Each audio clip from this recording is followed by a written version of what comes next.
पुराने वक्तों की बात है, किसी गांव में मीठा नामी एक आदमी रहता था जिसके पास एक गधा था जो हर वक्त घास ही खाता रहता था। और जब भी मीठा उसे काम पर ले जाने की कोशिश करता तो वो काम पर नहीं जाता था। अरे मीठे बगैरत, इस गधे को बेच दे। क्यों तूने साहब को गले डाल रखा है? काम ये कोई करता नहीं है और चारा ठूस ठूस कर खाता है, जैसे चारा इसके बाप ने ला कर दिया हो। अम्मा थोड़ा हौसला कर, बेजबान जानवर है, चारा नहीं खाएगा तो और क्या खाएगा। और शुक्र है ये चारा ही खाता है, तेरी तरह नहीं है जो सारा दिन मेरा दिमाग खाती रहती है।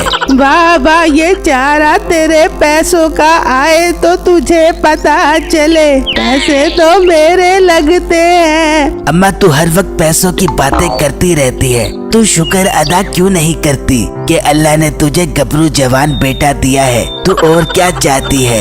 अल्लाह किसी को ऐसा गबरू जवान बेटा ना दे जो मुफ्त की रोटियां तोड़ता रहता है। अम्मा तू थोड़ा हौसला कर, मेरा ये खोता तैयार होने दे, फिर देख पैसों की रेल पेन लगा दूंगा।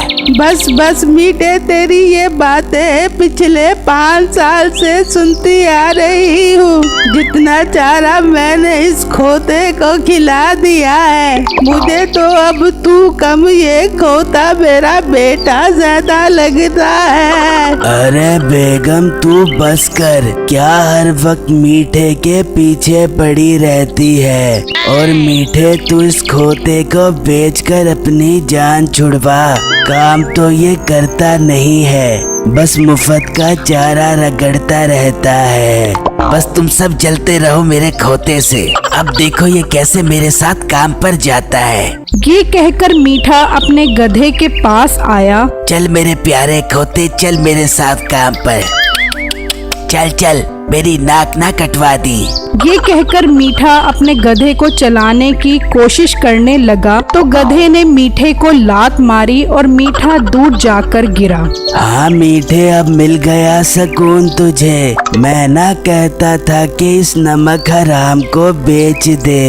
उसी गांव में बिट्टू नामी एक लड़का रहता था। उसके पास भी मीठे की तरह एक गधा था, लेकिन वो बहुत काम करता था। अच्छा बेगम, मैं गधे पर सामान डालकर मंडी जा रहा हूँ। ठीक है आप जाएं, लेकिन थोड़ा अपने गधे का ख्याल भी कर लिया करें। इतना इस बेचारे पर बोझ मत डाला करें। अरे बेगम, मेरे पास एक गधा ही तो है जिस पर जितना मर्जी सामान डाल लो आराम से उठा लेता है और भागता भी 120 की स्पीड से है। हाँ हाँ, बस नजर न लग जाए हमारे इस गधे को। आप इसकी नजर उतारते रहा करें। हाँ बेगम, मैं इसकी नजर उतारता रहता हूँ। अच्छा अब मुझे देर हो रही है, मैं अब जाता हूँ मंडी सामान लेकर। फिर बिट्टू अपने गधे के साथ मंडी की तरफ जा रहा था कि रास्ते में उसे मीठा मिल गया। अरे बिट्टू भाई कहाँ जा रहा है? भाई मंडी सामान लेने जा रहा हूँ। बिट्टू भाई बुरा मत मानना, तुम्हारा खोता बहुत कमजोर लग रहा है, इसे कुछ खिलाया करो।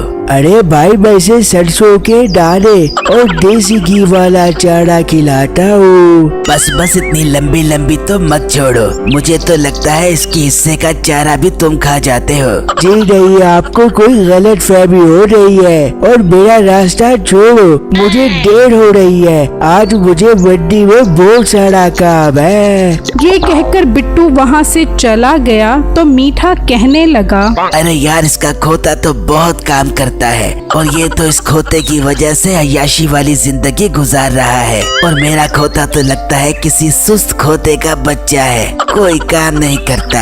अब मुझे एक चाल चलना पड़ेगी क्योंकि मामला अब मेरी इज्जत पर आ गया है। अब मैं रात को इसके खोते के साथ अपना खोता तब्दील कर देता हूँ। वैसे भी हम दोनों के खोते मिलते जुलते हैं, किसी को पता भी नहीं चलेगा। फिर रात में मीठा चुपके से बिट्टू के घर गधा लेकर आया और अपना गधा वहाँ छोड़कर उसका गधा ले गया। अगले दिन मीठे ने उस गधे पर सामान रखा तो उसका बाप बोला, मीठे फिर तेरा लात खाने को दिल कर रहा है। बस अब्बा आज से मेरा खोता सुधर गया है, अब मैं जैसा कहता हूँ वैसे ही करेगा। चल शाबाश मेरे खोते।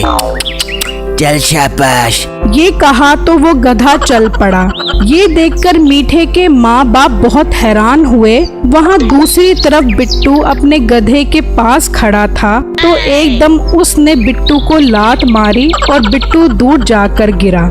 यार मेरे इस गधे को क्या हो गया है? रात तक तो बिल्कुल ठीक था। मुझे लगता है इसे मीठे बगैर की नजर लग गई है। मीठा सामान बेचकर घर आया तो उसका बाप बोला, वाह मीठे बेटा, तू तो कारीगर बन गया है। आखिर तू इस गधे को काम करवाने में कामयाब हो ही गया। बस अब्बा, मैंने कभी गरूर नहीं किया। गधों को किस तरह चलाना है ये मेरे बाएं हाथ का काम है। फिर मीठे ने गधे के आगे चारा डाला तो वो चारा नहीं खा रहा था। ये देखकर मीठा सोचने लगा, अरे यार, ये सारा दिन का भूखा है मगर चारा नहीं खा रहा। हाँ, मुझे याद आया, ये तो सरसों के दाने और देसी घी वाला चारा खाता है। मगर मैं इसे इतनी महंगी खुराक नहीं खिलाऊंगा। सारे पैसे तो मेरे इसी में लग जाएंगे और मेरे अमीर होने का ख्वाब भी अधूरा रह जाएगा। वहाँ दूसरी तरफ बिट्टू बहुत परेशान था कि उसका गधा ना तो सरसों के दाने खा रहा था और ना ही देसी घी वाला चारा। बेटा, मुझे समझ नहीं आ रहा कि मेरे खोटे को क्या हो गया है। ये कुछ खा ही नहीं रहा और जब मैं इसके पास कुछ खिलाने के लिए जाता हूँ तो ये आगे से मुझे मारता है। ये सुनकर उसकी बेगम बोली, मैं तो